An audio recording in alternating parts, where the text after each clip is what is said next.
How quickly MAGA Republicans turn their backs on working class Americans. It is shocking how spineless Republicans have been in the United States Congress. And it is shocking and tragic and infuriating how much damage Donald Trump and the Republican Party's policies have already done. Here's the thing. They expected us to step back. But the American people are here to fight back.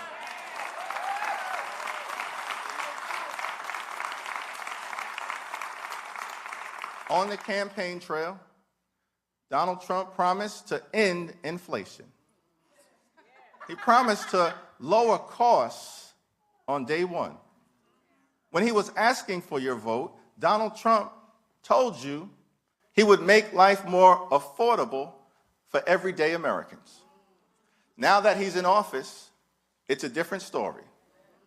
In March, President Trump was asked if he was worried that car prices would go up because of his tariffs. His reply, I couldn't care less. The cost of living in the United States is too high, America is too expensive, and Donald Trump couldn't care less.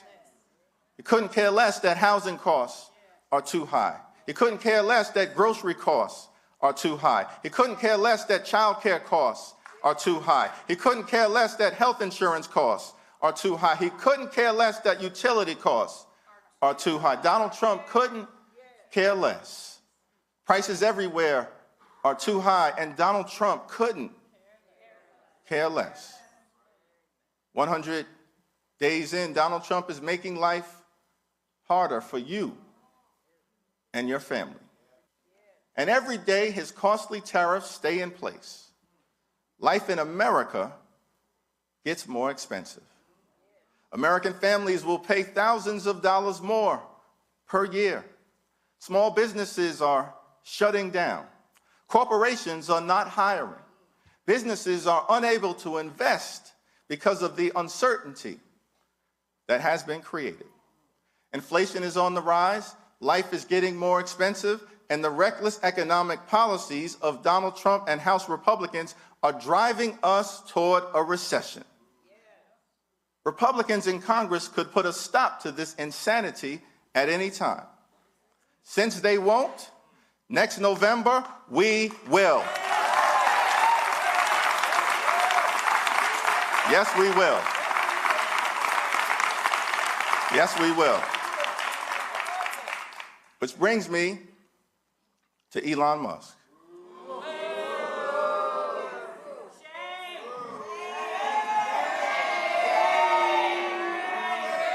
I knew he would get that reaction. We all agree that government should be more efficient. But like most things in life, there's the American way, and then there's the cruel way. 100 days in, it's clear that DOGE is not the American way. Canceling medical research for children with cancer is cruel. Denying relief for communities reeling from natural disasters is cruel.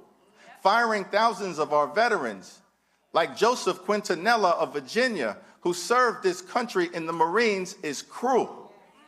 But their cruelty doesn't stop there. Republicans actually believe that Social Security is a Ponzi scheme, and they want to take a chainsaw to it. During the first 100 days of the Trump administration, Social Security has faced an unprecedented attack. Social Security offices have been closed, wait times have dramatically increased, and people are being denied access to benefits that they have earned. Republicans continue to insist that Social Security is an entitlement program. They think they are entitled to destroy it. When I was 15 years old, I got my working papers and secured my first job. I was a messenger dropping off packages from office building to office building in Midtown Manhattan. My salary was $3.35 per hour. That was the minimum wage back in the day. and I thought that I had made it big. Particularly upon learning that as a high school student who worked part-time, I wouldn't have to pay any income tax. So I couldn't wait to get my first check. On a piece of paper, I multiplied $3.35 by the number of hours I expected to work during my first pay period. I figured out the total, and in my mind, that money was already spent. I couldn't wait to go to Albee Square Mall in downtown Brooklyn and get some new sneakers so I could dress like Run DMC.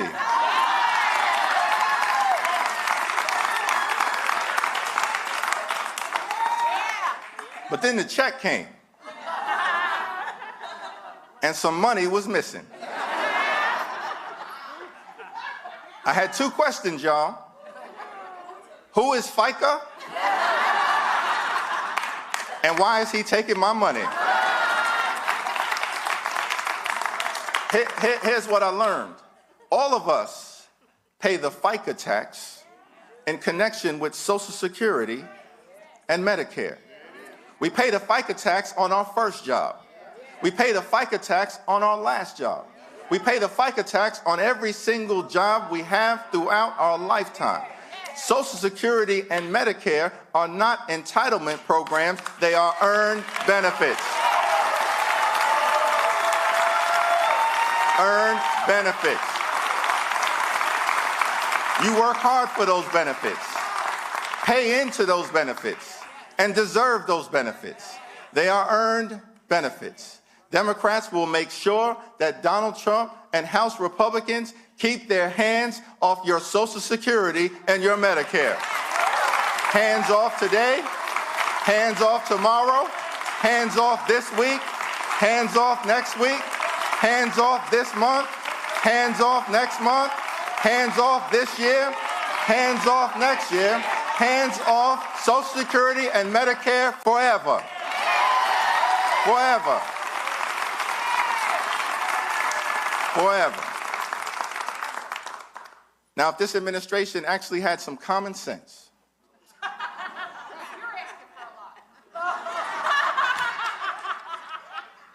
it would look at the damage that it's done, the rejection from the people, the historic unpopularity of this president, and they would change course. But Donald Trump is doubling down. And instead of being a check and balance on this president's abuse of power, Republicans in Congress are nothing more than a rubber stamp for his extreme agenda. Recently, I met a woman named Mary Beth. She lives in Canton, North Carolina, a town of 4,400 people that is still rebuilding from Hurricane Helene. She has custody of her 4 grandchildren, ages 10, 12, 15, and 16. Their parents can no longer care for them due to addiction, domestic violence, and homelessness. The moment you talk to Mary Beth, you know that caring for those grandkids is everything. And she's doing it on a fixed income, working part-time, making $8 an hour at a coin laundry. No longer. I'm no longer there. I'm sorry. And is no longer employed. To supplement the disability support that she had received. Mary Beth has had, at times, to skip refilling her prescriptions to make sure her grandkids don't have to skip any meals. Medicaid is the only reason her grandchildren are able to see a doctor, including the youngest, who is dealing with ADHD and autism.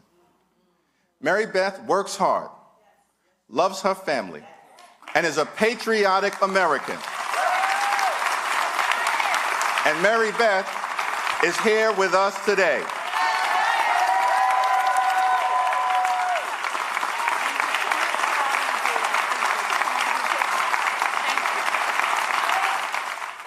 Folks, you can see the rest of that speech. Again, we streamed it on the Black Star Network on our YouTube channel. I want to be joined. We're joined right now by Congressman Stephen Horsford of Nevada. Glad to have him on the show, Congressman. You may see the shirt that I'm wearing. This is one of our newest shirts we have. It says, MAGA chose between woke or broke. They chose broke. This was a quote I saw from Anthony Scaramucci, and I said, okay, that's not bad. We're gonna have to go ahead and take that one, and we put it on a shirt. And the thing here that I need people to understand what's going on is that what we have seen from Donald Trump is absolutely a tanking of the economy. As I said, it was an excellent economy that was handed to him by President Biden, Vice President Harris. Very similar, to be honest, to what happened in 2017. An excellent economy handed by President Barack Obama. And the twice impeached, criminally convicted felon con man in chief, who's filed for bankruptcy on 6 different occasions, he's managed to screw this whole thing up. I'm going to show this graphic here, and this is, whenever we use the phrase, go to my iPad, that does not, that means somebody effed around, and that's what you see right here. This was a tweet that was posted today. This is the first quarter of the year gross domestic product. Eurozone plus 4%, Italy plus 0.3%. I'm sorry, Eurozone plus 0.4%, Italy 0.3%, Germany 0.2%, Austria 0.2%, France 0.1%, Mexico 0.2%, the United States negative 0.3%. They promised us these massive $2 trillion cuts from DOGE. That fake Department of Government, I don't know what the hell it's even supposed to even be called. Now we know they've spent more money because of DOGE. We've spent upwards of $200 billion more because of DOGE. It was supposed to be cuts and cost savings.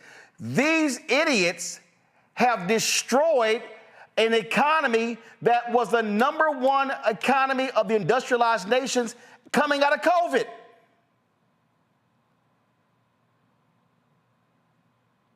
Congressman?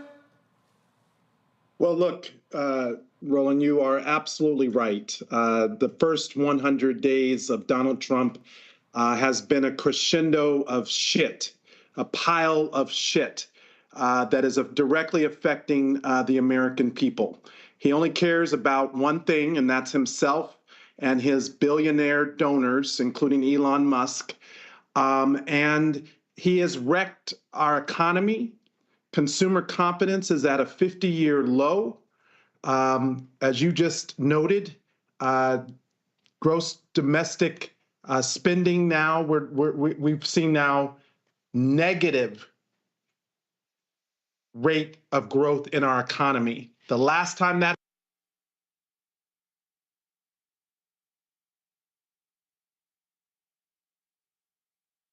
One second. Congressman, we just lost your audio. Not sure why we just lost your audio. Let's see. Okay, there we go. There we go. I hit a button there. Okay, sorry. there we go. The last time you were a little animated. You hit the button there. So we need to hear you. Go ahead. The economy shrunk this badly, we were in a pandemic. The only one to blame now is Donald Trump. Not only has his actions made the economy worse, but he promised that on day one, and surely within the first 100 days, the costs would come down. They're actually going up. Unemployment is on the rise. I represent Las Vegas. International travel is down 20%. I have major employers who are starting to lay people off, small businesses who are worried that they're not going to keep their doors open, workers who are starting to get termination checks or notices, and all of this because Donald Trump is more for himself than he is the American people. I was proud to join Leader Jeffries today. While we have Donald Trump in the White House causing chaos, and his budget and these tax breaks for billionaires are cruel, and there's corruption every single day coming out of this White House. The only person providing any leadership right now is Leader Hakeem Jeffries, and he laid out a clear plan forward for what House Democrats under his leadership, what he will do to ensure that we move America forward and that we actually center the people in our policy and get back to work. To the point about tourism, look, you're there in Nevada. Look, Vegas is all about tourism. Donald Trump pissed off the Canadians. He's pissed off the Europeans. They're not flying into the country. They're not spending money in Vegas. I saw one story where one hotel chain, they laid off all the concierge people except at the Bellagio and one other hotel. And here's what's crazy. We're going to play more of this a little bit later. But this is Trump in an interview with ABC's Terry Moran.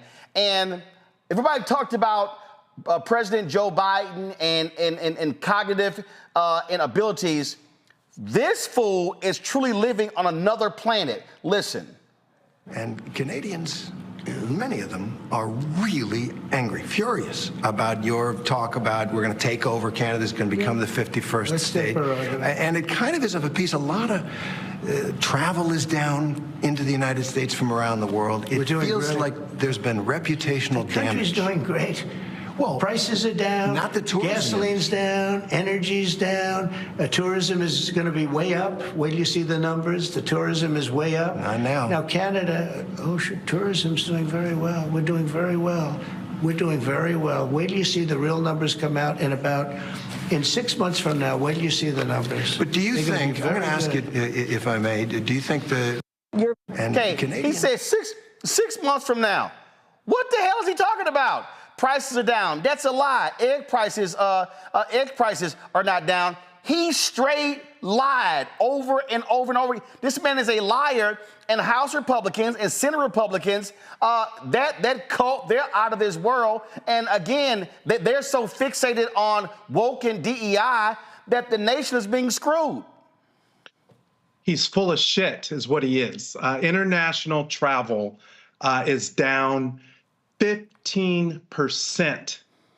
And specifically when it comes to Canada for Las Vegas, that is a third of all international travel.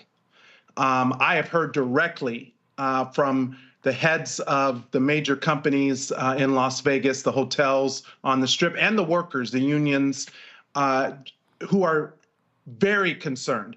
He doesn't know anything. Look, he's trying to do the same thing to America that he did to his companies, run it into the ground. Well, it's time that we run him into the ground and his policies into the ground. These tariffs, which are taxes that Americans pay, not some foreign government, are causing costs to go up. Cost on everything from groceries to appliances, including, cell phones and computers. In Las Vegas, another issue that we have is housing affordability. The housing crisis is a real issue. Well, what do we need to build affordable housing? Lumber, steel, aluminum, all that's going up. I met with the local small business owner who is trying to project what they should do for the second and third quarter of this year. They don't even know because it's an on-again, off-again strategy. They don't even have a strategy. And what is also horrific about this, Roland, is working people and low-income individuals, specifically Black Americans, are going to be the hardest hit because we pay these tariffs, these taxes on goods more than anybody. And, that is why I led two things. During the Ways and Means hearing, we had the trade representative, and I called him out. I said, "Oh, I know. In fact, I got that queued up. You were a little hot. Y'all watch." I'm hot over all this because my people. There was no strategy, there was no plan. The president chose to take actions that he didn't even have the authority to take. He's put our economy in disarray and near collapse. We have small businesses and Americans who are concerned about their well-being, people's retirement, people's 529 accounts went down because of this administration. We have people that are planning to send their kids to college this fall. People who are retiring whose benefits have declined. Is this market manipulation? No. Why not? If it was a plan, if it was always the plan, how is this not market manipulation? It's not. Now, Congressman Horsford, you were ripping him. This is the U.S. trade rep. He had no idea what the hell was happening with tariffs. Trump pulled back some tariffs while he was sitting there talking to you. What is happening here is beyond obscene. And what's crazy to me is Fox News, conservative talk radio, digital outlets, Republicans. If Biden had done any of this, if Biden-Harris had set up this thing Donald Trump Jr. is doing, where you can give $500,000 and get private sessions with cabinet members. If you got CEOs paying several million just to meet with him in Mar-a-Lago, the meme coin as well. This is a massive grift from this thug con man, and Republicans and conservatives and MAGA. They are quiet as a mouse pissing on cotton in church. It is obscene. It's also corruption. It is a crime. Market manipulation is fraud. It is a felony. I know, he's already a convicted felon, but if he or members of his staff or family members, members of Congress, Marjorie Taylor Greene, all these people were given heads up information, that's called insider trading. And then the very next day after he told people to go, this was a good day to go buy. And then just a few hours later, while his trade representative was testifying before Congress, trying to defend whatever the hell they were doing with these tariffs, which are taxes, he paused it. That news broke just minutes before I questioned that trade representative. That's why I was so hot, because I started to realize this is the grift. He is trying to give his billionaire friends insider information. And you know what, Roland? The very next day, billionaires made $300 billion on their investments. And not just billionaires. In one single day. Not just billionaires. Here's a tweet, here's a post regarding Marjorie Taylor Greene. She bought stock in Palantir on April 8th. April 17th, a $30 million deal between Palantir and ICE was announced. She sits on the House Committee on Homeland Security. The stock has gone up 48% in 3 weeks since her purchase. Boy, that's pretty damn timely. It's a crime, is what it is. I have sponsored legislation to prohibit members of Congress from being able to trade stocks. The fact that she sits on the committee and has certain privileged information over the company that she invested in, but the timing of it, Roland, is what I really want to focus on. Right. Whether it was Marjorie Taylor Greene or billionaires or other people who are associated with Donald Trump and his thiefdom, they committed a crime. That is market manipulation. People go to jail for that. And it's time for them to be held accountable. I led a letter with 131 members, colleagues, House Democrats, calling for all of this information. Who knew what, when, where? Show me the documents. Oh, and I want the signal chats too. And they have not responded, which is also showing that he is not even following the rule of law and the separation of government and Congress's oversight of the executive branch. And so we're going to be following up on that as well. But I also want to just press on one other thing, Roland. That same day, Republicans here in Congress, Speaker Johnson, were rushing to the floor to pass their Screw America budget, which now is up for votes in committees, that will cut $2 trillion on the backs of the American people by taking away their health care, by taking away funding for housing, by attacking and strangling Social Security, by breaking our promise to veterans, by taking away food for children, To do what? To give tax breaks to Elon Musk. Not permanent tax breaks for moms and dads, but a permanent tax breaks for billionaires. This is why the American people have to be out pushing every member of Congress on both sides of the aisle to vote against this crap of a bill because of how harmful it is. So at the very time that our economy is going into recession, when we've had negative growth for the first time since the pandemic, when consumer confidence is at a 50-year low, unemployment rates are going up, cost on everything that the American people, working people buy is going up. This man wants to give tax breaks to billionaires? Give me a fucking break. I couldn't have said it better myself. Congressman Stephen Horsford, keep the pressure on, and we're going to keep doing it ourselves. Appreciate you having me on, Roland. Thank you very much. I want to quickly go to my panel right now, folks, and listen.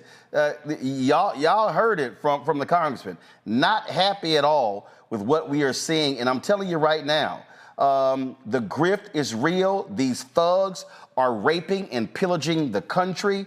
It's happening before our very eyes. Joining me right now is Randy Bryant, entrepreneur, author of Never Says 25 Phrases You Should Never Ever Say to Keep Your Job, and friends out of D.C. Eugene Craig, CEO, X Factor Media out of Baltimore. Joy Cheney, founder of Joy Strategies out of D.C. In a moment, we're going to be chatting with Janae Nelson with the Legal Defense Fund, because we're also dealing with a massive constitutional crisis and a person sitting in the Oval Office who is straight ignoring the United States Supreme Court.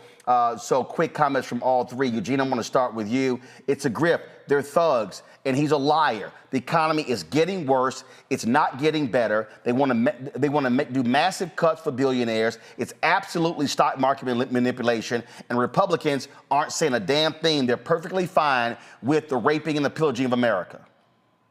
And look, on top of that, they have a new exclusive club called the executive branch, in which for $500,000 you can get unfettered access to, guess what, the executive branch. But, you know, they're doing all these things. Meanwhile, you know, you're looking at empty shelves potentially in the next couple of weeks. We have at least 1/4 of negative GDP, and guess what? 2/4 of negative GDP. You learn in the economics class equal to a technical recession. Although almost every single firm, major firm fund manager is already saying that we're already here in a recession. I agree with Congressman Horford. It's they're full of shit. And out their minds, and here we are. So, you know, folks got to prepare and keep up the fight. Randy, these idiots been so focused on woke and DEI and CRT, and these MAGA dumbasses don't even realize that they're getting totally screwed. And all these red states, we're seeing layoffs from auto companies and manufacturers and others. And it's like, there you go. MAGA, as the shirt says right here, MAGA chose between woke or broke, and guess what? They getting broke. Right. You know, it's like I've been saying that whiteness is a hell of a drug. These people have felt, you know, the MAGA has felt that they are not affected by these cuts. They absolutely think that, and didn't realize that the DEI was something that they greatly benefited from, right? Even more than Black people. And so as these cuts are happening and they're celebrating, trust me, they are FAFO. They are messing around, and they are going to find out. They're finding out now very slowly. But when they were comfortable fighting against wokeness and fighting against DEI, it was because they were in the illusion that they're part of this superior class, that they're not going to be affected by all that Trump is doing. They too, you know, participate in these programs. They too have to buy eggs. They too have 529 plans. They too are being let go from government jobs. They too are being affected, but they didn't realize that at first. So they'll see. They'll see. Yeah, and I'm just sitting here looking at these idiots, Joy, and it's like, y'all think this is cool, but this is what he's doing. He's turned immigration into a television show. We're deporting, and these fools are like, yeah, go, not even realizing they're getting screwed while they're cheering. Absolutely. To quote Lyndon Baines Johnson, I'll tell you what's at the bottom of it. If you can convince the lowest white man he's better than the best colored man, he won't notice you're picking his pocket. Hell, give him somebody to look down on, and he'll empty his pockets for you. White America and any fool not in white America who voted for Donald Trump emptied their pockets for him and his oligarch friends. And we're all suffering for it, but they will suffer most from it. His policies most impact working class people. And while disproportionately, those people are people of color. Numerically, those are white people. Those are people in rural America. They are suffering. They are on Medicaid. They are on Medicare. This is going to be felt by them. Yeah, and look, it's already being felt by everybody. And what we also are seeing, we literally are seeing these thugs totally ignore the rule of law. I mean, just as if it doesn't even exist. And so here's another clip from that interview between Trump and ABC's Terry Moran when he talked about the case of the man who's in El Salvador, Garcia. And here is the occupant of the Oval Office literally saying, I don't give a damn about the Supreme Court. I'm going to openly defy them. Listen. He wasn't a member of a gang. And then they looked, and on his knuckles, he had MS-13. There's a dispute Wait a minute. He had MS-13 on his knuckles tattooed. Oh, he had some tattoos that are interpreted that way. But let's move on. Wait a minute. Hey, Terry. He did not have the letter MS-13. It says MS-13. That was Photoshopped. So let me That was Photoshopped. Terry, you can't do that. Hey, they're giving you the big break of a lifetime. You know, you're doing the interview. I picked you because, frankly, I never heard of you, but that's okay. I picked you, Terry. But you're not being very nice. He had MS-13 tattooed. We'll agree to disagree. I want to move on to something else. Terry, do you want me to show you the picture? I saw the picture. And you think it was Photoshopped? Well, here we go. Don't Photoshop it. Go look at his hand. He had MS-13. He did have tattoos that can be interpreted that way. I'm not an expert on them. I want to turn to Ukraine, sir. Terry, I want to get to Ukraine. No. He had MS as clear as you can be, not interpreted. This is why people no longer believe the news, because when it's he was fake photographed news. in El Salvador, they aren't there. But let's just go on. They aren't there when he's in El Salvador. They weren't Take a look there, at the but photograph. they're there now, right? No, but they're in now. your picture. Terry, Ukraine, sir. He's got MS-13 on his knuckles. All right. Okay? We'll take a look at that. You do such a disservice. We'll take a look at that, Why don't you sir. just say, yes, he does, and, go on to something else? It's contested. So, Terry, why don't you just lie that it's not Photoshop and believe me, the liar? But if you want to, again, hear an idiot, listen to this. Fairly by all judges. Oh, that's a subject. So you're saying that you don't like some of the rulings, some of the court orders? I think the rulings will be overturned, yeah. All right. Let me ask you about one man and one court order. Kilmer Abrego Garcia. He's the Salvadoran man who crossed into this country illegally, but who is under a protective order that he not be sent back to El Salvador. Your government sent him back to El Salvador and acknowledged in court that was a mistake. And now the Supreme Court has upheld an order that you must return him facilitate his return to the United States. What are you doing to comply? Well, the lawyer that said it was a mistake was here a long time, was not appointed by us, should not have said that, And just so you understand, the person that you're talking about, you're making this person sound, this is a MS-13 gang member, a tough cookie, been in lots of skirmishes, beat the hell out of his wife, and the wife was petrified to even talk about him, okay? This is not an innocent, wonderful gentleman from Maryland. I'm not saying he's a good guy. It's about the rule of law. The order from the Supreme Court stands, sir. He came into our country illegally. You could get him back. There's a phone on this desk. I could. You could pick it up, and with all the power of the presidency, you could call up the president of El Salvador and say, send him back right now. And if he were the gentleman that you say he is, I would do that. But the court has ordered you to facilitate that I'm not the one making this decision. We have lawyers that don't want to do this. But the buck stops in this office. No. I follow the law. You want me to follow the law? If I were the president that just wanted to do anything, I'd probably keep him right where he is. Supreme Court says what the law is. So 14. We're not being treated fairly. Hey, joining us right now, Janae Nelson. She is the leader of Legal Defense Fund. Janae, there are no words. Y'all are nonpartisan. I don't have to be. This twice impeached, criminally convicted felon, con man in chief, is sitting in the Oval Office, and when questioned that the Supreme Court has ordered you to facilitate the return, yeah, I can call him, but I don't want to. Oh, I'm following the law, but my lawyer disagreed, and I'm listening to them. So the hell with the law now.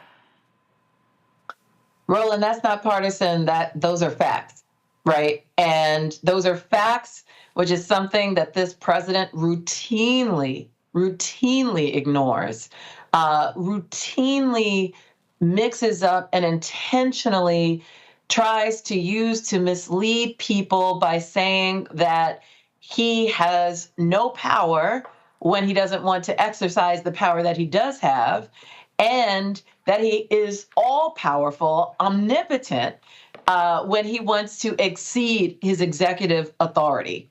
And so we have to recognize as a country the moment that we're in. This is a crisis. When a sitting president says that he will not follow the orders of the Supreme Court, we are in the most perilous territory, because the Supreme Court is the final arbiter of the law. The laws that Congress pass are interpreted by the Supreme Court. The executive orders and actions of the president are interpreted for their lawfulness by the Supreme Court. If the Supreme Court has said that you must facilitate the return of a person who was wrongfully sent to another country at your specific direction in violation of the order of a lower court judge, and you say, I can't do it, either you're confessing your own impotence, or you are directly contravening a Supreme Court order. And in this case, he's doing both. I think that we have to call it out for what it is, and that is an outright defiance of a Supreme Court order. And his cabinet and those who are following in his footsteps need to recognize that he may feel he's Teflon, he may feel that he's immunized, but they aren't. Not by any stretch of the imagination. And it will be incumbent on our courts to bring the full force of the law down on any and everyone who is defying the Supreme Court order. And when you listen to them, they sit here and they parse words and language, and they go on and on and on. And it's just insane. And not only that, we also have to deal with this executive order that came out yesterday. And Janae, this strengthening and unleashing America's law enforcement to pursue criminals and protect innocent citizens. What jumps out at me is Section 2. The Attorney General shall take all appropriate action to create a mechanism to provide legal resources and indemnification to law enforcement officers who unjustly incur expenses and liabilities for actions taken during the performance of their official duties to enforce the law. This mechanism shall include the use of private sector pro bono assistance for such law enforcement officers. The LDF has spoken out loudly, along with other folks, on these law firms that cut those deals with Donald Trump to provide pro bono assistance for whatever he desires. Basically, what he is saying is that the top law firms in the country, I'm going to make them defend these cops if they shoot, maim, kill folks. What this executive order says is, cops in America, you can do whatever you want, when you want it, and I will cover your back. And the hell with the victims. This is absolutely an attack on Black America and other Americans. That's right. I would venture to say that this is one of, if not the most dangerous executive order that has been issued. It paves the way for mass violence by law enforcement with impunity, with zero accountability. And again, it defies law. There are already laws, there's already a legal doctrine to protect actors if they are operating in their official capacity and if they are not violating a constitutional right. There's something called qualified immunity. And the Legal Defense Fund has actively worked to ensure that that doctrine does not block the ability for us to hold bad actors liable. And that qualified immunity, frankly, is overbroad already under current law. And what he's done with this executive order is attempt to legislate, again, from the desk of the Oval Office, which he has zero right to do. It exceeds his authority as president, but he's attempting to invite law enforcement to engage in unlawful conduct because they will think that they have a protective shield, that they will have lawyers at their disposal to help them avoid any financial or other consequences for their actions. And this is a wake-up call for the law firms that thought that doing a deal with the devil was going to be something that they could continue to maintain on the one hand and maintain a legal practice that is respectable and reputable on the other. The two do not coexist. They simply cannot. If you have said that you are willing to defend actions from a president who is engaging in a unlawful exercise of his authority, then you have compromised yourself, the lawyers at your firm, your entire reputation, and your legal practice. So we are, again, in a situation that I certainly have not seen before in terms of the co-option of private law firms and the private bar. And this is a time for members of the legal profession to stand up and make it plain that they cannot be utilized in this way as a tool of the government to weaponize law enforcement against the American people. Last point real quick here, Janae. I remember it was a case out of Georgia, and it was a black man who was put to death. And we had a lawyer on, and they were fighting for the execution to be delayed. And I remember Tom Joyner saying to the lawyer, well, you know, did the guy do it? I mean, he's a bad guy. And I remember the attorney saying, Tom, that doesn't matter. The law is the law. When you actually look at most of these legal decisions, when you talk about Miranda rights and others, the issue is not whether the person did it or not. The issue is whether or not that sign over the Supreme Court says is right, equal justice under law. I don't know about this Garcia guy. I don't know if he's MS-13. I don't know if he beat his wife. But that doesn't matter because the law applies to whether somebody is innocent or guilty. I don't care how heinous or not, because the problem is if you say, hey, that Garcia dude, bad actor, I'm not going to stand up for him, then this is going to impact somebody who is innocent. And as black people, it's a whole bunch of brothers and sisters who are still sitting in prison for crimes they did not commit because somebody ignored and defied the law. That's absolutely right. We live by the tenet in our legal system that you are innocent until proven guilty. But also, even people who may be guilty or there may be evidence of guilt are entitled to due process. Meaning if they are convicted, there's an appeals process, even if convicted. Listen, even if convicted, you still have civil and human rights. Even someone who has confessed to the most heinous crimes imaginable cannot have their civil and human rights violated, should not be subjected to cruel and unusual punishment, which would be in violation of the 8th Amendment of our Constitution. We are a society of law and rules, and we must adhere to them even in the most egregious circumstances. And I'm not at all suggesting that that is Mr. Abrego Garcia's case.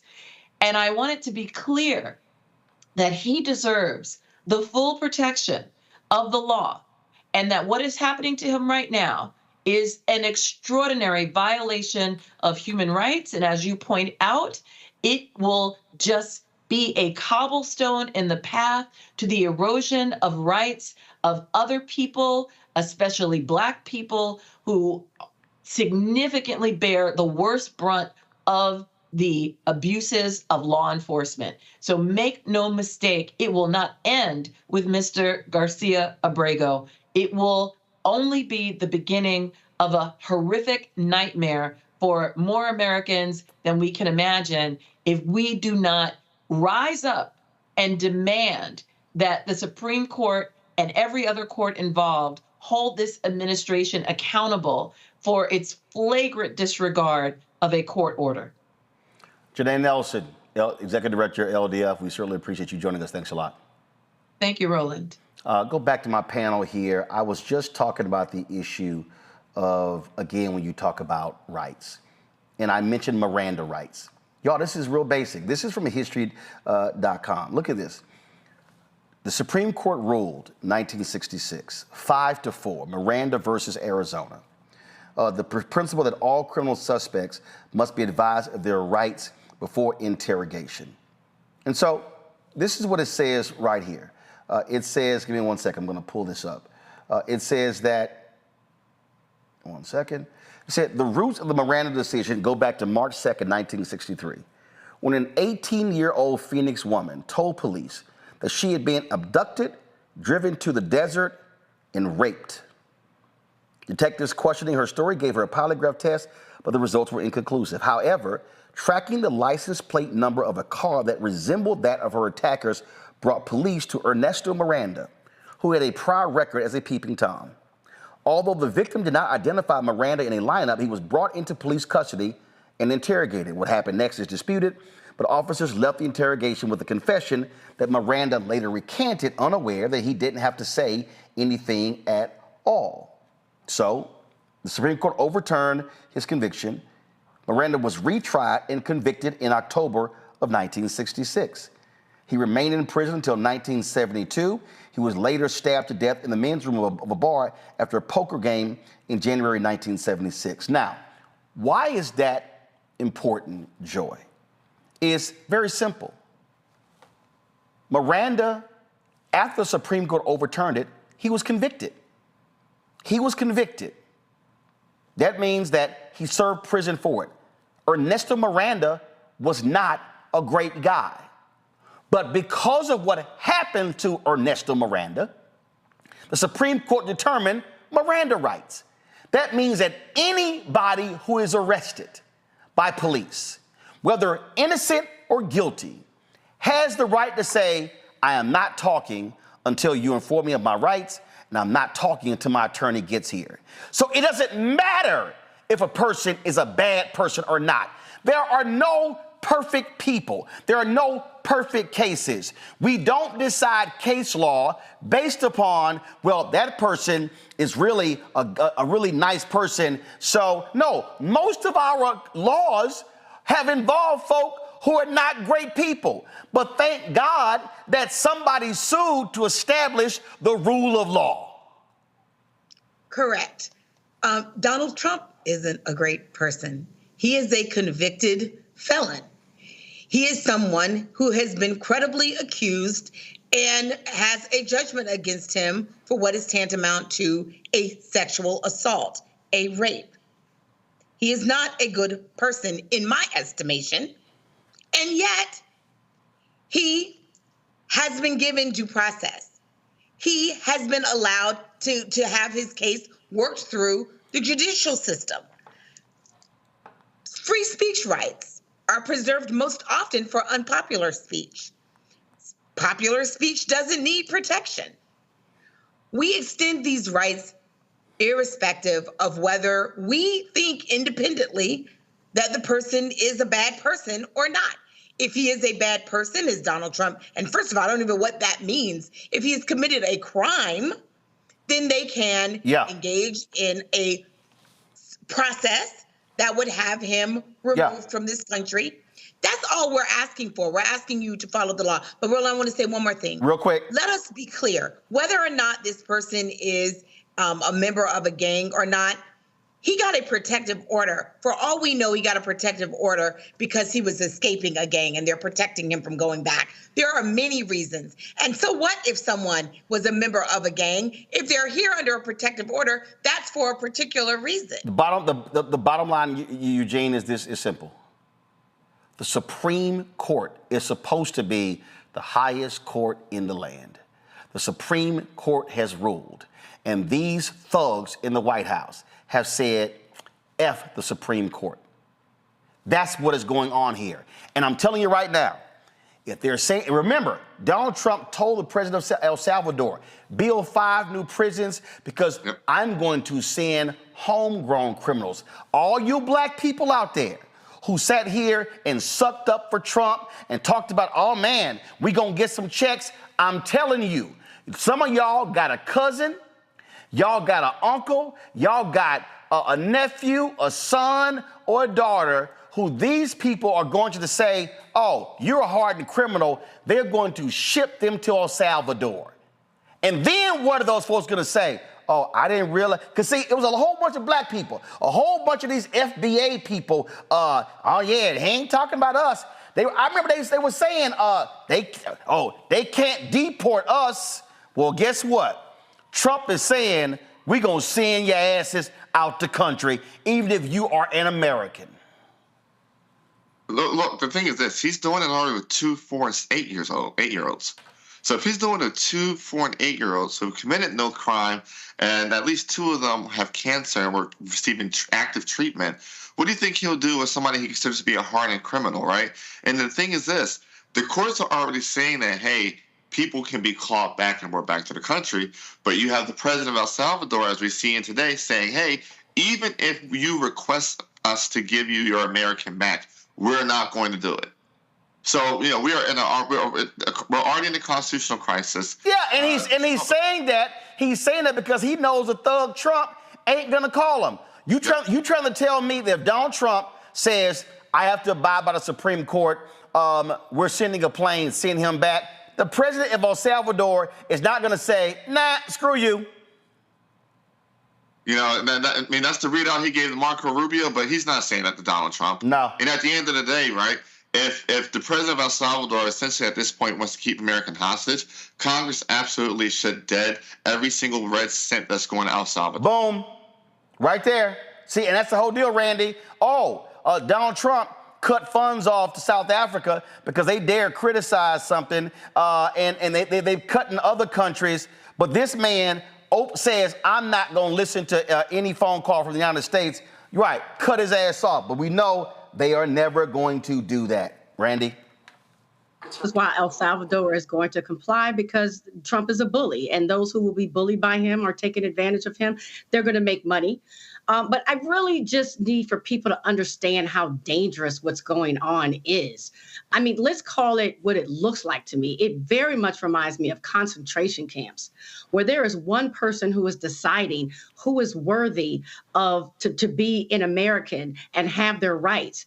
Is deciding that is extraordinarily frightening. And that is what he's saying he's going to do, that there's going to be no due process, that whoever they deem to be unworthy are criminal, just because of their own estimation, just because of a tattoo, that they can be sent away.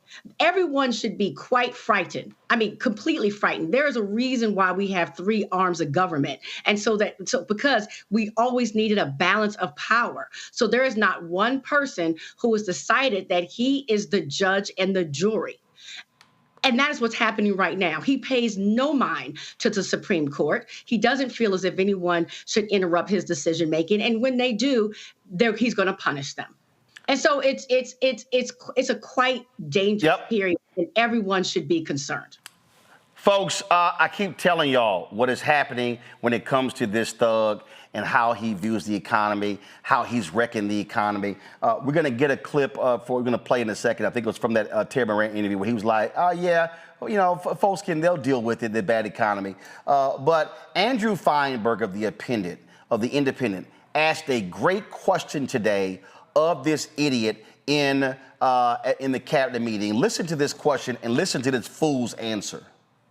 During the transition, sir, you frequently took credit for the stock market highs. You said it was a reflection of how well you were doing in the polls, and then after you were elected, you said the stock market highs were a reflection of how well the transition is going and the American people's confidence in your incoming administration. Now, the stock market's not doing so well, and you're saying that's the Biden stock market, yet you are the president. Can you explain that? Yeah, I'm not taking credit or discredit for the stock market. I'm just saying that we inherited a mess, both at the borders. You could look at every single one of the people here, and No matter who it is, they're doing better, and they are far superior to what took place for 4 years before us. When you look at prisoners being allowed to come into our country at will, just at will, people from mental institutions, gang members, drug dealers, when you look at that, what they've done to our country, and also having to do with finance, look at what happened with inflation. We had the worst inflation probably in the history of our country. They say 48 years, but I would say in the history of our country, it ate away at people. And even though you saw a stock market going up somewhat, because in my case, I had the biggest stock market increase, 88% in the last term, in my last term. But I don't view the stock market as the end all. It's an indicator. But what the stock market really tells you, and when you look at the stock market in this case, is it says how bad a situation we end.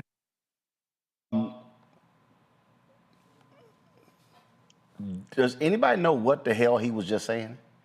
That sounded like a bumbling idiot. I love how these people complained about Vice President Kamala Harris and word salad. That was a word salad.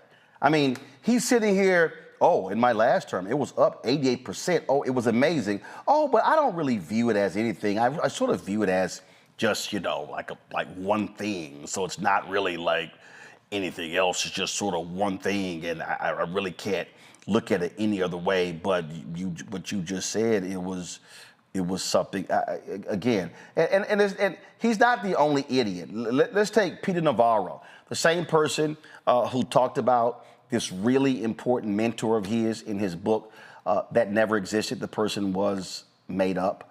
So this is the person who Trump is listening to for the economy. You want to hear stupid? This is who Donald Trump thinks is brilliant. I got to say just one thing about today's news. That's the best negative print I have ever seen in my life. And the markets need to look beneath the surface of that. We had a 22% increase in domestic investment. That is off the charts when you strip out inventories and the negative effects of the surge in imports because of the tariffs. You had 3% growth. So we really like where we're at now. With respect to China, look, Jim.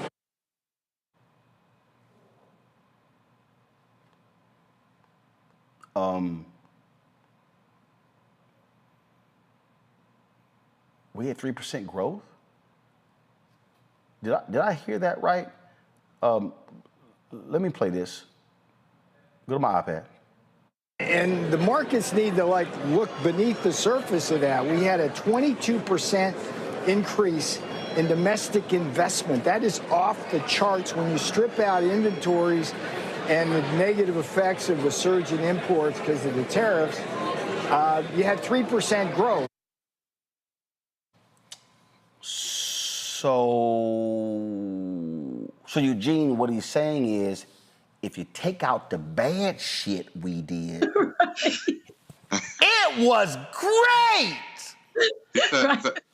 Listen. That's like I play golf. Hey, if you take out the 3 bad drives that went OB, and then if you take out the 2 shots when I went in the sand, and then if you take out the 2 3-putts, yo, I shot a 68. Listen, you got not the 89, but I shot a 68. You got to keep in mind, Roland, the person that was speaking the words is a convicted felon that went from literally federal penitentiary to the RNC, and who for literally decades have been, quoting himself as Ron Vera, better known as Peter Navarro, right? He's a pseudo-economist that, just like everybody else in this Trump economic team, they don't have any understanding of economics. They're saying literally ignore the bad shit, and the good shit looks really, really, really good. But at the end of the day, right, you have LA ports, which is a primary port from China to the United States, down 35% on their volume, right? You have the other ports down on their volume. You have empty shelves. Listen, the biggest retailers in our country, Target, Walmart, Home Depot, and others, sat down with the president and said, listen, y'all keep this shit up, and it'll be shit so far to sell on the shelves. And so the thing is this.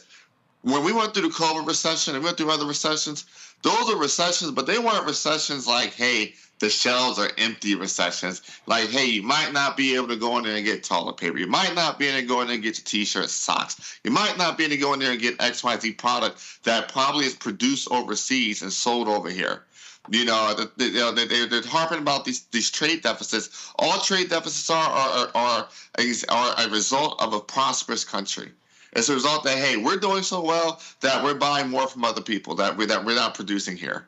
But at the end of the day, Peter Navarro's a liar, Donald Trump's a liar, and you know we have 1 quarter of the books of negative growth, of negative GDP. We're midway through a second quarter, and look, everybody already knows it's going to be worse than the last quarter. So we're already in a recession, and at the end of the day, this is the Trump recession, the Trump-Vance recession. I mean, I am absolutely laughing, Joy. Yeah, just all the little pesky stuff, you know, the tariffs, just take that out. Let's see here. The other things that we're doing, just take all that out. And man, it was gangbusters. That was the best. This is what Peter Navarro said. That was the best bad meal I've ever tasted. These people are. But you just said it was a bad meal. I know it was a bad meal, but it was the best bad meal. So I've had some bad meals, but out of all the bad meals that I've had, that was really the best bad meal I've ever had. And so maybe when I come next time, then maybe it's gonna be great. I mean, Donald Trump should just skip to the part where he says that he was trying to trust Peter Navarro and it was all Peter's fault. I mean, you know, we know this is coming, right? I mean, these people are bad people, so much so if we're connecting with the previous segment, maybe we should shift into El Salvador.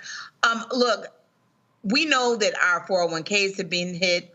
The difference between this and previous recessions, one, this was a self-made recession. I mean, we handed him a good economy. Donald Trump single-handedly tanked our economy, which will have international implications, and he did it on his own. I mean, like, it's really unbelievable. But the other difference is many people are losing their jobs. So in the public sector, in the nonprofit sector, and in some cases in the private sector, that's coming. So in the past, people lost their jobs sometimes, and you know, we had a bad economy, but it's all happening at once. There's a universal nature to Donald Trump's mayhem that is different than in the past. It's not just a certain number of sectors. It's not just something that hits homeowners. This is everyone. Everyone has been impacted, and there's no recourse.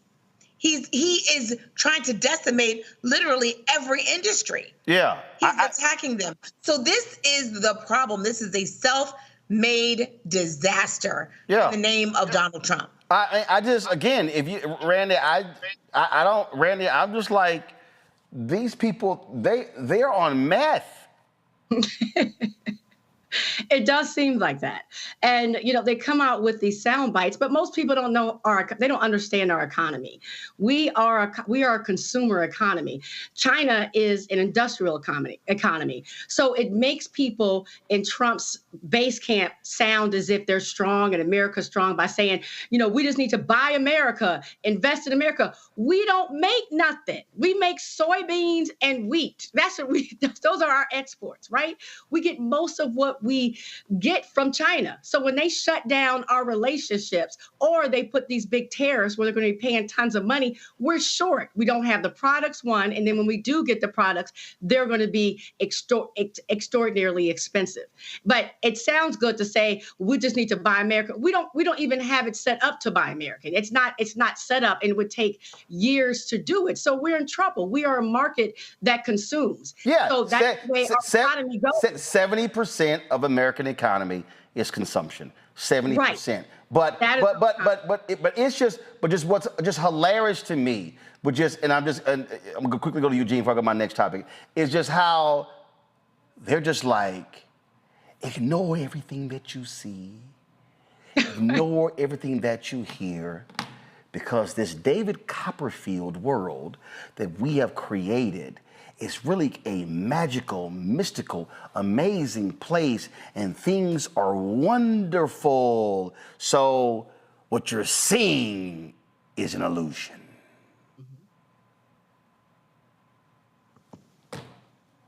Eugene, you're on mute, dude. You gotta keep. Oh, my bad. And to take things. Well, y'all stop hitting the damn button. Leave the shit on. We got you. Go. All right, okay, you know, I have PTSD, all right? But the thing is this, to take it to a whole nother level, right? While they're going through this whole budget reconciliation bill right now, the Senate is debating if they can now define deficits as not being deficits anymore. So whatever, you know, deficit that, you know, the next wave of Trump tax cuts are going to bring, they're now deeming them not deficits and hoping the Senate parliamentarian rules with them so they can continue with the abracadabra, it's all happy flowers. Yeah, I'm just telling you, these people are just crazy, and I'm telling you, and they're lying, and I just sit here and I just laugh at these Fox News idiots and how they're just like, yeah, we're just gonna go along with it, because it shows you they are liars. They are absolutely positively liars. Whatever he does is about kissing their ass, and so nothing else matters. And I'm telling you, if half of the things that this fool has done, that Biden and Harris did, these people will be going ape shit every single day. I mean, every single day. You know, we showed a couple of clips from that Terry Moran interview, and it really was a shit show, y'all. It was just stupid. Here's a clip here. They were talking about Putin. And again, this dude really needs to be seen by a psychiatrist. That he's willing to stop the fighting. Don't forget, you think he wants peace? You think Vladimir Putin wants peace? I think he does, yes. I think he does. I think because even with the raining missiles I think he really, his dream was to take over the whole country. I think because of me, he's not going to do that. Do you trust him? Do you trust him? I don't trust you. I don't trust a lot of people. I don't trust you. Look at you. You come in all shooting for bear. You're so happy to do the interview. I am And happy. then you start hitting me with fake questions. You start telling me that a guy whose hand is covered with a tattoo doesn't have the tattoo. You know. All right. I mean, you're being dishonest. No, I'm not. Let me No, just I am tell not, you, sir. do I trust? I don't trust a lot of people. But I do think this. I think that let's say he respects me. And I believe because of me, he's not going to take over the whole. But his decision, his choice would be to take over all of Ukraine. Okay. It's a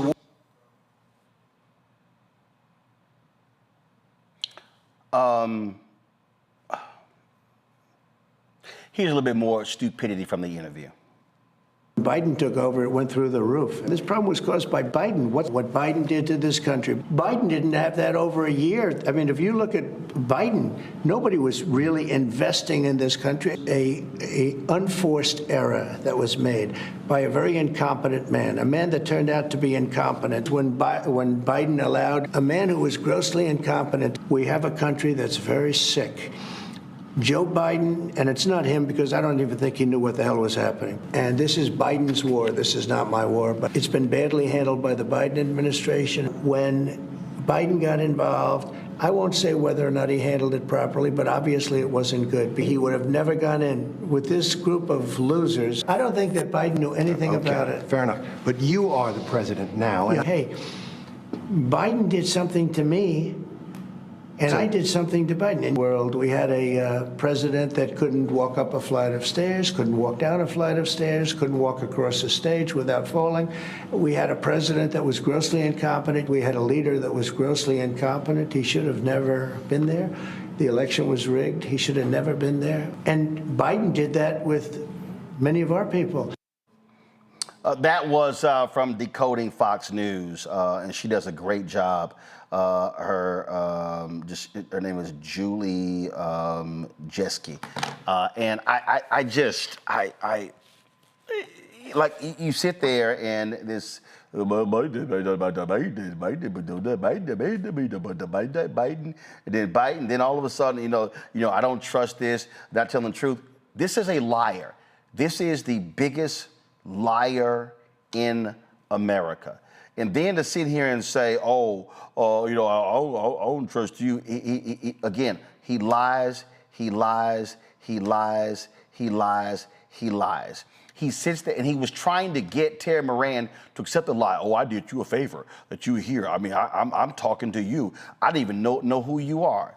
Well, guess what? We know who Terry Moran is, and we know that his questioning was right. And see, this is also a thing that I'm just a firm believer on. This is why when you question a liar, like for instance, when Andrew Feinberg threw his question out, then Trump went on talking about criminals. He said, no, I need you to answer the question.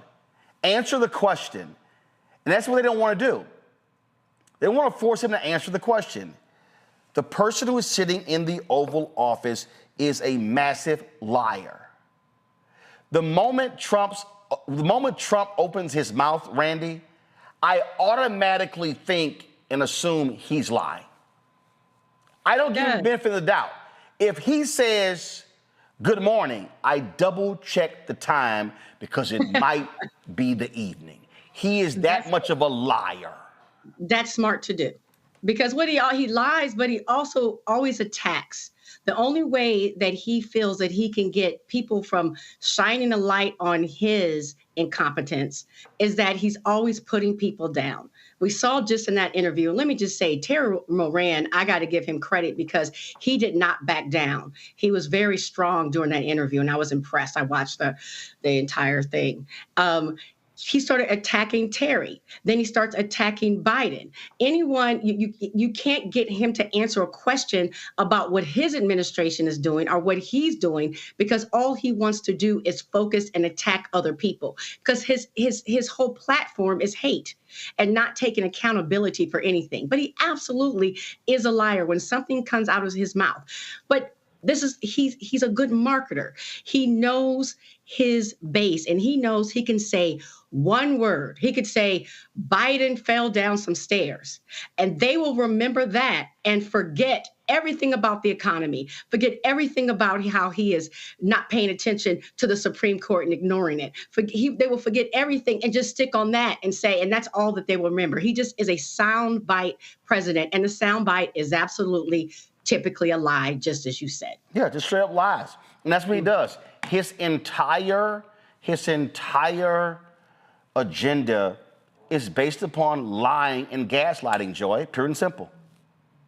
That's correct. But so the question is, what are we going to do about it? Because Donald Trump has been a liar.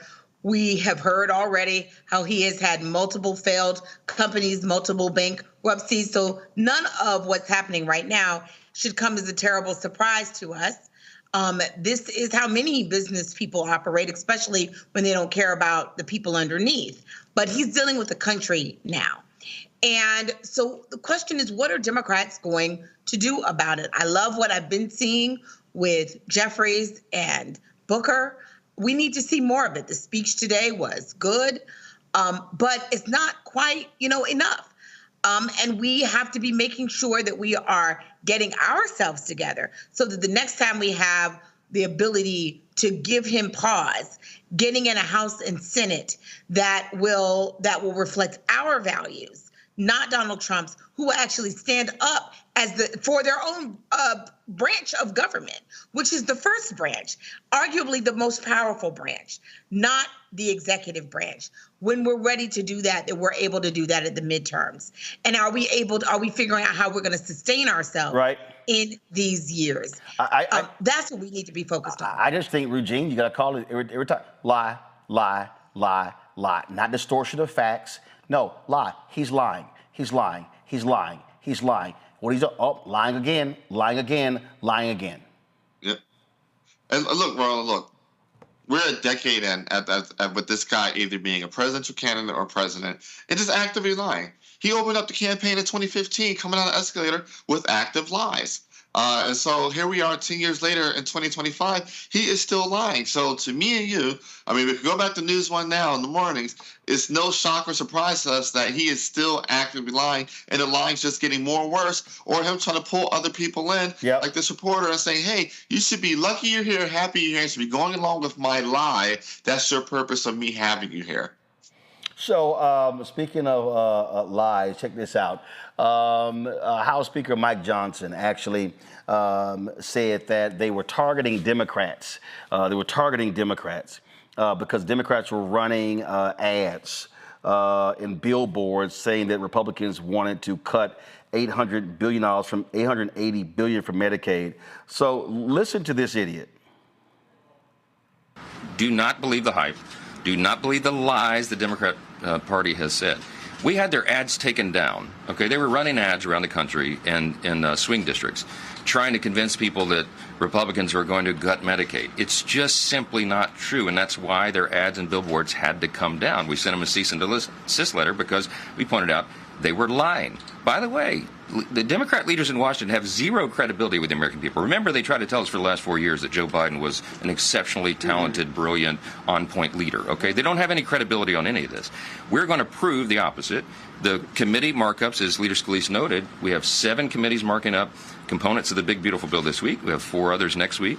That third week that we return, the Budget Committee will merge all that together into the one big, beautiful bill, and you will see the results. We are going to preserve the programs. We're not gutting Medicaid. We're going to reduce fraud, waste, and abuse, which every single American should be applauding.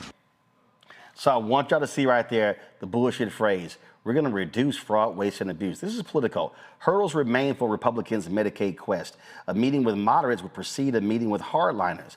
Watch this here. It's right here, y'all. The Energy and Commerce Committee has been tasked with finding $880 billion in cuts, meaning they will likely have to lean heavily on Medicaid to achieve those savings. That's called gutting, where I come from, Randy. That's absolute gutting. And it goes back to what I just said, is that they're marketers. So they will, instead of saying, yes, we're cutting your Medicaid, they will say, look how fantastic we are. We found cases and items of fraud and misuse, and we're actually saving you money. That is what they're going to say, and that's what they have been doing. And it's a lie. It is a lie, nicely foiled in bullshit and marketing. I don't get it. And so, they were lying. We're taking it down. Fraud, waste, abuse. Fraud, waste, abuse. Fraud, waste, abuse. That's what the idiots are. That's what MAGA idiots are falling for, Joy. And I'm like, y'all getting played. And all you broke ass folks in the red states, y'all need Medicaid. You most certainly need Medicaid. Rural hospitals need Medicaid. Many Americans are on Medicaid. One of the reasons we expanded it so more working class Americans could get on Medicaid. The vast majority of people on Medicaid are working, or they have some reason why they cannot work. The lies about Medicaid being a program wrought with abuse are just that. They are incorrect. The numbers don't bear them out. This is a popular program. This is a program that supports health care for all in rural communities that without Medicaid dollars, they would not be able to stay afloat. So if you're in rural America, you need to be supporting Medicaid. And we know this because the Republicans have come out fiercely to try to counter any narrative about it. But the proof is in the pudding. They're about to do a markup next week in Energy and Commerce. We're going to find out. The American people have already been saying this is an issue we care about. Right. The American people have already been concerned. We're going to find out at the markup. Will they have the cuts or won't they? That's it. Eugene?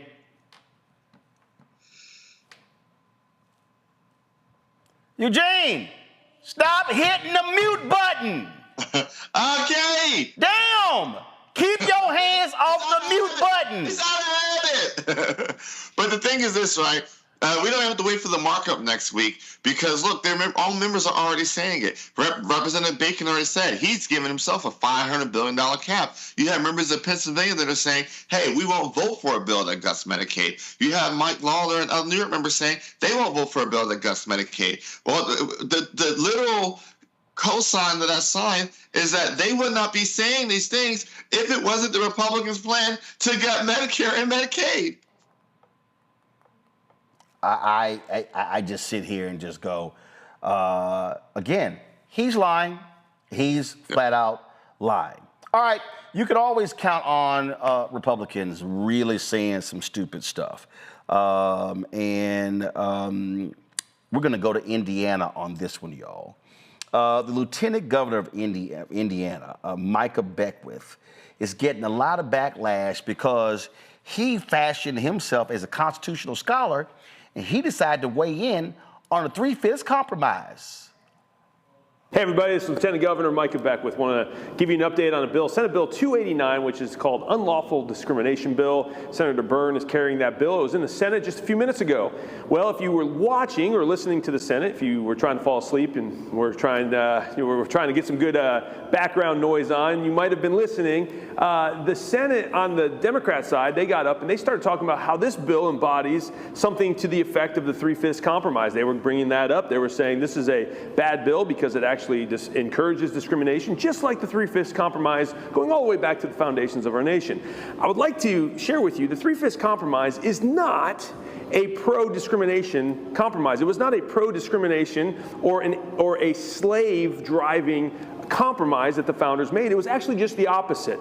It was a compromise that the North made with the South. At the time, there were basically 13 independent nations. They had not really created a constitution. They were sort of a European Union-esque nation, and they were saying to the pro-slave states, hey, if you want to count your slaves to have representation, more representation in Congress, we're not going to let you do that, because they knew that that would codify things like slavery into our nation. And the North stood up to the South, and they said, we're going to, if you're going to count your property, because the South says, hey, this is our property, but we want to count them in the congressional representation. We want to count them in the census. At the time, there was 30,000 people would equal one member of Congress. And so they said, we're going to count our slaves. We're going to get more members of Congress in the South. The North said, you can't do that. So what they came back to the South and they said, fine, if you want to count your property, your slaves, as whole people, we're going to count our property. We're going to count our tables. We're going to count our chairs. We're going to count all the stuff that we have in our house. And the South said, well, you can't do that. And they said, well, you're doing it with your property. We're doing it with our property. So what they did is they came up with a 3/5 compromise. They said, you will only get 3/5 of a vote when it comes to your slave. And what that did, it actually limited the number of pro-slave representatives in Congress by 40%. This was a great move by the North to make sure that slavery would be eradicated in our nation. They knew what they were doing. But now here you have Senate Democrats in today's American republic who do not understand that. They think the 3/5 compromise was something that was a scourge on black people. That's not what it was. And how did we get to this place? We got to this place because of DEI in education. We got to this place because you have professors at woke schools that will not teach the history of what actually happened back in the foundations of our nation. Many men and leaders in our nation's history knew how wicked slavery was. They knew that God had created even black people, white people, red people, all people in his image, and they were fighting for equality for all. But they're not taught that today. And that's why you had the Senate Democrats who were getting up talking about the 3/5 compromise like it was some sort of terrible thing in our past. It was not. It actually was the exact opposite that helped to root out slavery and lead us into a more perfect union that we now see, where black, white, red, brown, all people can have equal representation under the law. That's what the 3/5 compromise was all about. So don't buy into the DEI radical revisionist history that is happening in today's culture. Know your history. Go back and study the documents. Read them for yourself like I have. Go look them up, and you will find that the 3/5 compromise and many other things like that were designed to make sure that justice was equal for all people, and equality really meant equality for all. So that's what's going on in the Senate today. Glad to keep you updated. Thanks for everyone tuning in and for all you're doing to keep our nation and our state the greatest it can possibly be.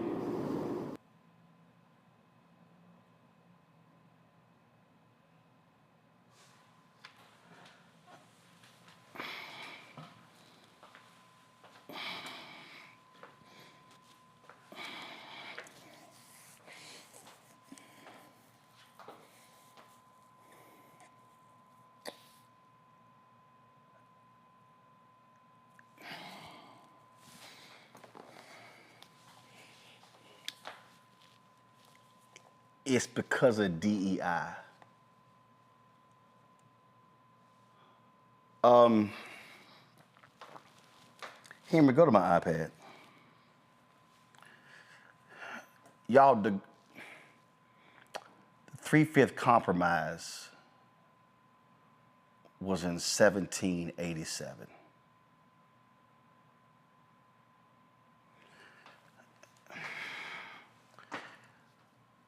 Slavery was abolished with the ratification of the 13th Amendment in 1865.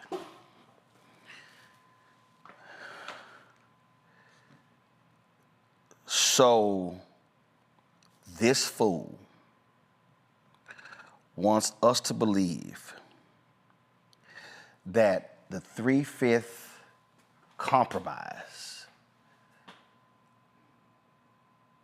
put us on the pathway to end slavery.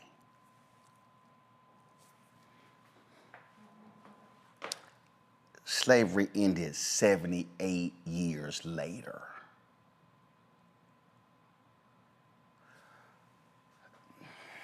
I done told y'all I'ma create a new segment called This Motherfucker. This is why the segment is gonna be created. What you just heard was some of the dumbest shit I've ever heard in my life. And this white man wants to blame DEI. Every history teacher that man has had should go to the state capitol, Eugene, and smack the shit out of him.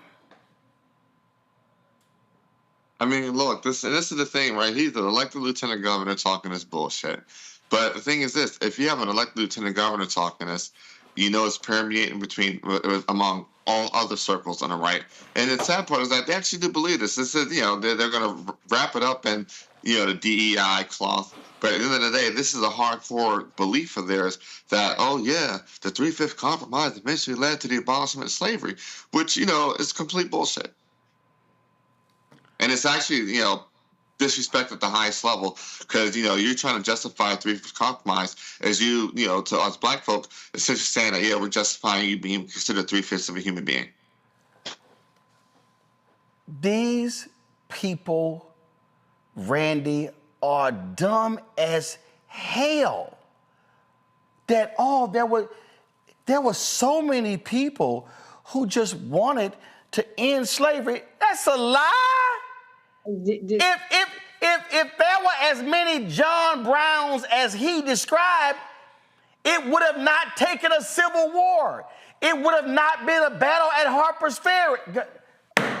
Gone.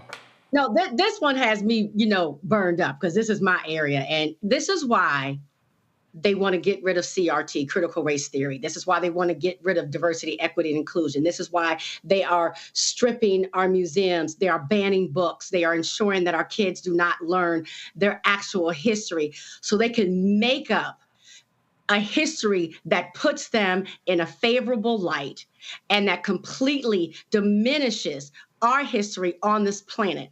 They literally will make the enslavement of human beings sound as if it was something positive, and the majority of white people were fighting for our freedom, which we know is a lie.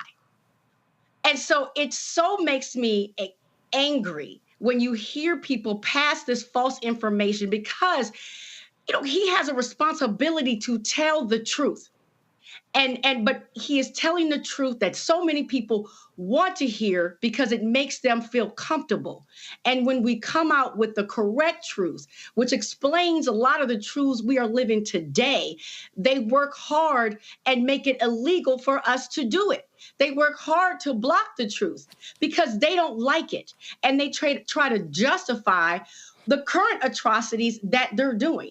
The fact that there is a bill that, again, said that we were not even human, that we were 3/5 of a human, and this jackass has the audacity to act like it was something positive is reprehensible. It's reprehensible. Joy, the Klan was founded in Tennessee. Go to my iPad, Henry. This says, but by the early 1920s, this is Ball State University.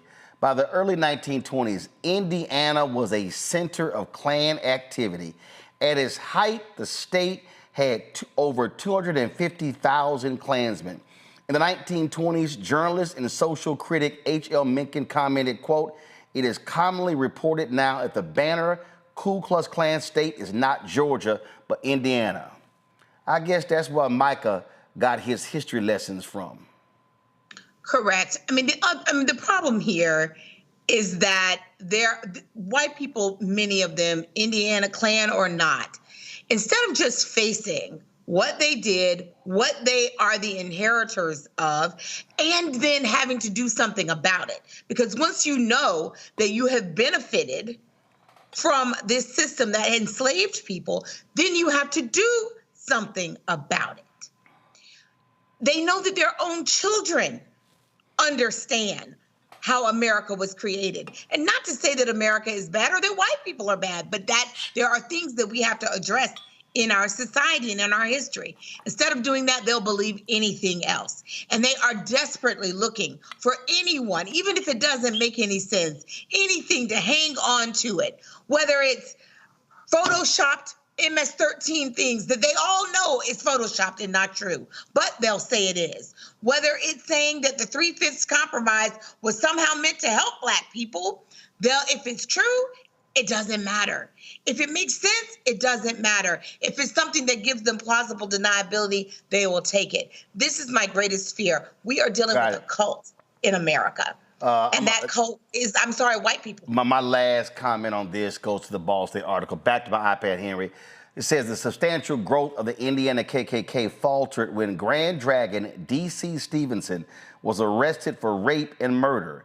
When Klan-supported politicians did not facilitate his release from prison, Stevenson became a snitch. They didn't say that, but I'm saying it. Stevenson revealed the unsettling complex web of corruption in Indiana politics. Stevenson's confession revealed that the Indiana governor, Marion County Republic chairman, the mayor of Indianapolis, and Marion County commissioners, among other state and local officials, used the Klan's money and power to influence politics. Hoosiers who had joined the Klan to keep America safe, ooh, that sounds familiar, doesn't it? Quickly realized the Klan did not exist solely to support hate crimes, but to line the pockets of their leaders. Ooh, sounds real familiar. Membership quickly dropped and the KKK lost the majority of its public power in Indiana. And I'm sure the Lieutenant Governor of Indiana will call that DEI. I haven't taken a break all show, but after listening to that dumbass, I gotta take a break. We come back, our Tech Talk segment, back on Roland Martin Unfiltered on the Black Star Network. This week on The Other Side of Change. And this is a special episode that is near and dear to our heart, especially during Earth Month, where we're going to talk about how the environment impacts our everyday life and what you can do to help solve it. The issue is that the movement has not historically created a connection with us and has had narratives that really speak to our unique lived experiences and the environmental burdens and hazards that we experience. So there's really a narrative shift that needs to happen for the mainstream climate and environmental movement to really position itself as one that is for all of us. Only on The Other Side of Change on the Black Star Network. Now that Roland Martin is willing to give me the blueprint, hey, Cyrus, I need to go to Tyler Perry and get another blueprint because I need some green money. The only way I can do what I'm doing, I need to make some money. So you'll see me working with Roland. Matter of fact, it's the Roland Martin and Cheryl Underwood show. Well, should it be the Cheryl Underwood show and the Roland Martin show? Well, whatever show it's going to be, it's going to be good.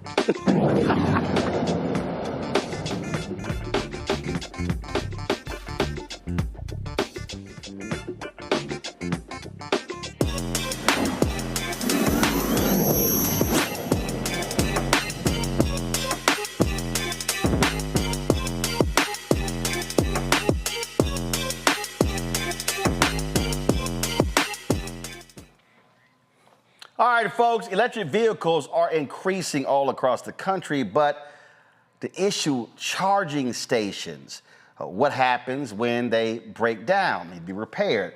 I experienced that. I rented an electric vehicle when I was in Houston a few months ago, and man, when I was coming back, I needed to get a charge, but I passed a Buc-ee's. They had about 30 or 40 stations. They were all Teslas.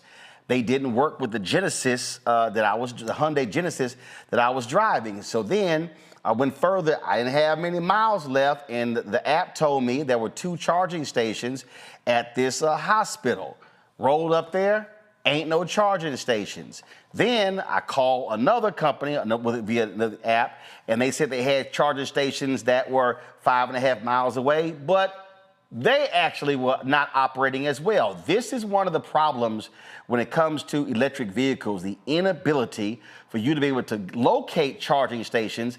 But what happened if the charging station is there and it doesn't work? Well, my next guest, they've created a company called Charge Help. And y'all, I know what that feeling is like because my ass was there. We need that charge help. Joining us now is Camille Terry, Yvette Ellis. Glad to have y'all here. So y'all aren't installing electric vehicle charging stations. What you're doing is your business is repairing them. Walk us through Charge Help. Thank you so much for having us. So yes, my co-founder and I, we started Charger Help about 5 years ago, and it was really to help with EV adoption. We were seeing that charging infrastructure was not only inoperable, they were having a lot of software issues. There also wasn't a workforce that was created. And so my co-founder helped to create one of the first legislations around what an EVAC technician was and is. And we utilize technician and technology to essentially offer a fixed rate labor subscription that allows for folks that deploy infrastructure to have a level of trust. So what you said a bill that created this, what state was this? Sure. So we created the EV Charging Reliability Act, which was passed in California maybe about a year ago.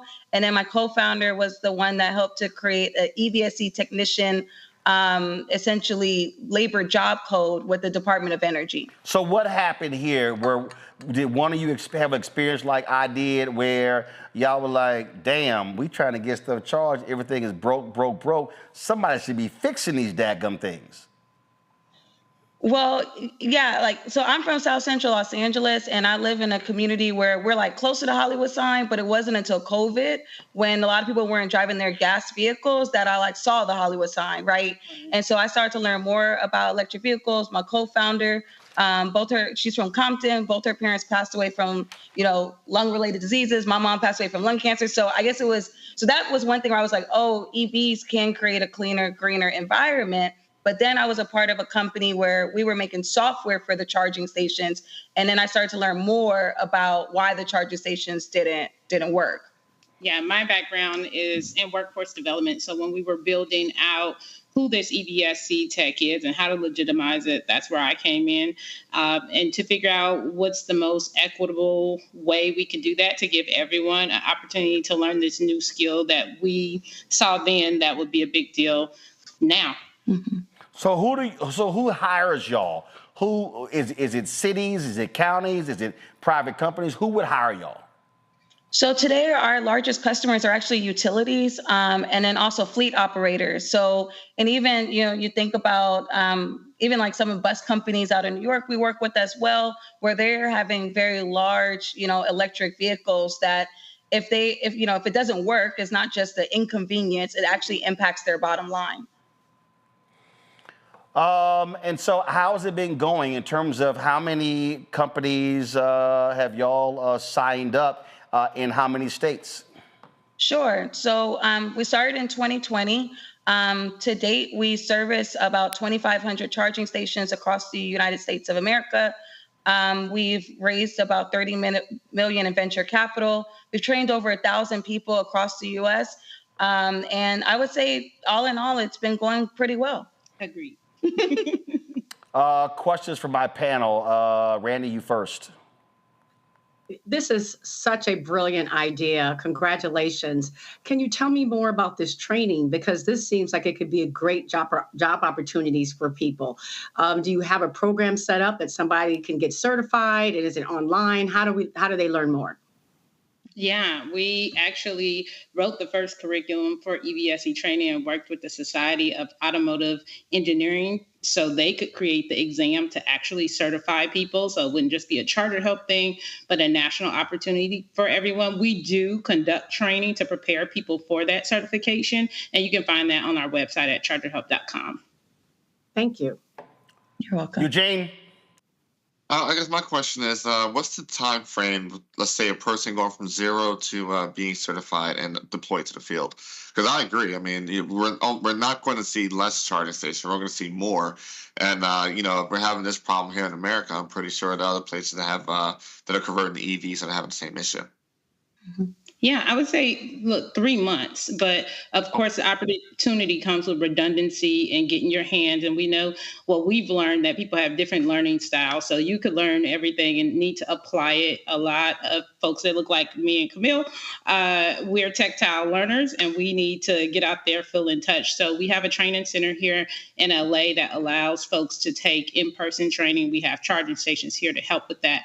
But I would say to get you in the market to be able to compete for these jobs, 3 months of training, but you do need additional manufacturer training. This is still a bit of the wild, wild west. So the standardization of it is coming. So it does change because it is not standardized yet, but 3 months to get trained and be able to compete. Mm-hmm. Joy. So this is an amazing idea. What are you doing to protect your company, and how have the impacts on federal funding and probably at this point even some state funding impacted you? Sure. So the way that we protect our company is really through data. So, when we started the company, what we knew to be true was that technology couldn't replace people. And we had seen that because that's why the stations break, is because there's software issues, right? But we knew that there was an opportunity to marry essentially a great labor force and technology. And so when our technicians go out and solve most of the time the most complex software problems in the field, we're actually aggregating that data set back into a larger system. Last year, we actually aggregated our own proprietary data set of over 19 million unique data points. We have a field service application where we work with additional field service companies for them to utilize our field service app as well to continue to aggregate data from the field. We're not one to just be like, oh, AI, but we started to build out machine learning models to really start understanding how do you allow for that technician to be more impactful in the field, and more so to even protect that technician's job. Because what was happening was that some technicians would be hired on at minimum wage to go and cycle a breaker. But if I figure out a way to cycle that breaker remotely because I think that is fixing a problem, then next time that technician can be put on a problem that is harder to solve.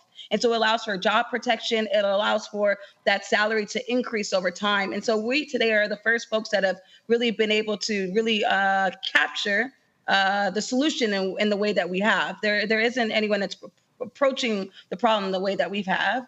And the last thing I'll say to that, we've just continued to deploy really beautiful technology that is really focused on that field service technician and is not, something that your everyday person wouldn't be able to use and be successful in using. And that, I think, separates us from a lot of folks who kind of build ugly tech. Okay. You are brilliant. You are going to hear from the Women's Tech and Telecom Partnership. I want you to talk to our women's groups and Girls Inc. I want you to talk to girls. You are an inspiration. Thank you, ladies. So the question here, so first of all, so the jobs, are they working for your company or are y'all training them? How's that? So how's that working? So initially, when we set out and we had to build this EVSE technician out, it was to build for charger help, but we weren't building a field service organization. But however, we did to an extent. A piece of charger help is field service. So initially, our first 20 technicians, and we've hired some since, was for charger help. But we don't want to oversaturate it and much like solar, leave folks on the roof. We want to make sure it was job trajectory. So a lot of our technicians have been hired to, our people that train through our program have been hired to other EV car companies as EVSE technicians now that it is a legitimate job position. But here, yes, our EV technicians are W-2 employees, and we did that on purpose for job security for them, so they can get medical. Their pay can increase versus a 1099. All right. So, and then what are these jobs paying? So we got to determine that, and we started our techs off with $30 an hour. Our techs can have grown then. We're 5 years old, but everyone started off with $30 an hour. And we have techs now that they're getting poached and they're making $110,000 salary, so which is fine and it's great. But yeah, we're at 30. So just a couple more questions. So are you 24 hours, meaning a unit goes down? What happens? Does a company notify you? Did you get an alert? And how? And give me a sense of how fast you've been able to bring an EV charging station back online. Yeah, so I think the first kind of clarification is like charging issues are not always labor problems. So just sending someone on site actually doesn't always solve a problem. Right. Most of the issues that we see are interoperability and software interoperability issues that actually are more like macro problems. And so in that breath, right, we don't have 24/7 dispatching of technicians. And we've actually decided to grow a little slowly. So we identify customers where they don't need 24-hour support. So we're really working with customers where they have business hours. The earliest starting, I think, is 5 a.m., latest going into about 6 p.m. And so we really made sure to, one, grow smartly, grow strategically, and make sure that we can align ourselves with folks that, with how we can solve today. One day, and be successful. One day, would we like to offer 24/7? Sure, but that's very costly and eats into your bottom line very quickly. And if somebody's willing to pay for it, we will do it. But as of today, most people are not willing to pay for 24-hour service. All right, then. Well, look, if people want to get more information, go ahead and pull up their information, folks. You can follow them on Twitter, Charge Help, YouTube channel, Instagram. Their website is chargehelp.com and LinkedIn as well. Well, we certainly appreciate it. Thanks a bunch and good luck. Thank you. Thank you. All right, folks, that is it for us. Let me thank Joy, Eugene, and Randy for being on today's show. Thanks a bunch. Folks, if y'all want to support the work that we do, join our Bring the Funk fan club. The goal is to get 20,000 people contributing on average $50 each a year. That's $4.19 a month, 13 cents a day. If you can't do that, you can give less. We appreciate that. If you can give more, we appreciate that as well. We purposely do not charge a subscription fee because we want the content to be widely available. We didn't want to put it behind a paywall where the only way you can access it if you're paying a subscription fee. We didn't want to do that, so that's why we don't have a Patreon account.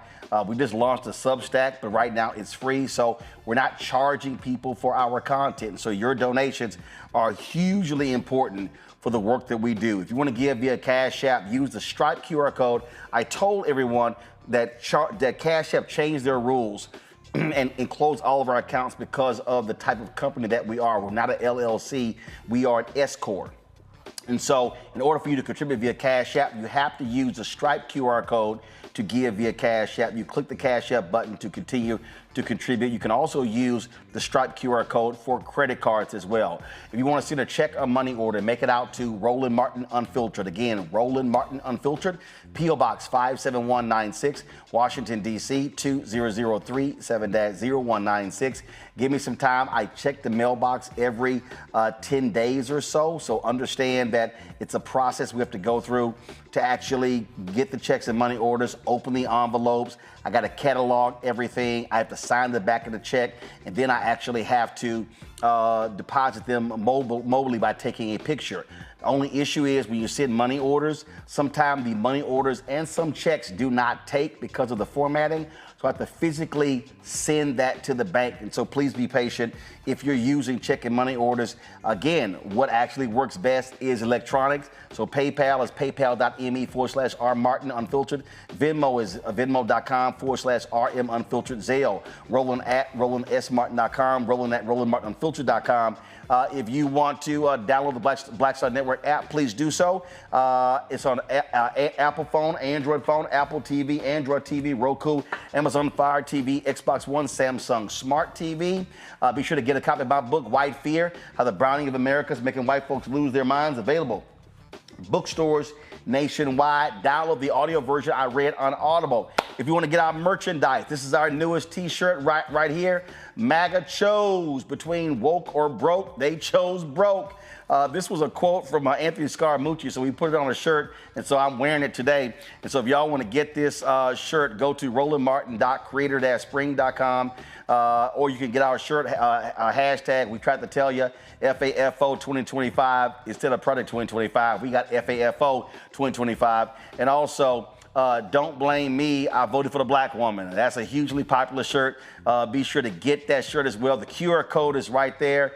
And again, go to rolandmartin.creator-spring.com or go to the blackstarnetwork.com. Also, folks, we want you to download the app Fanbase.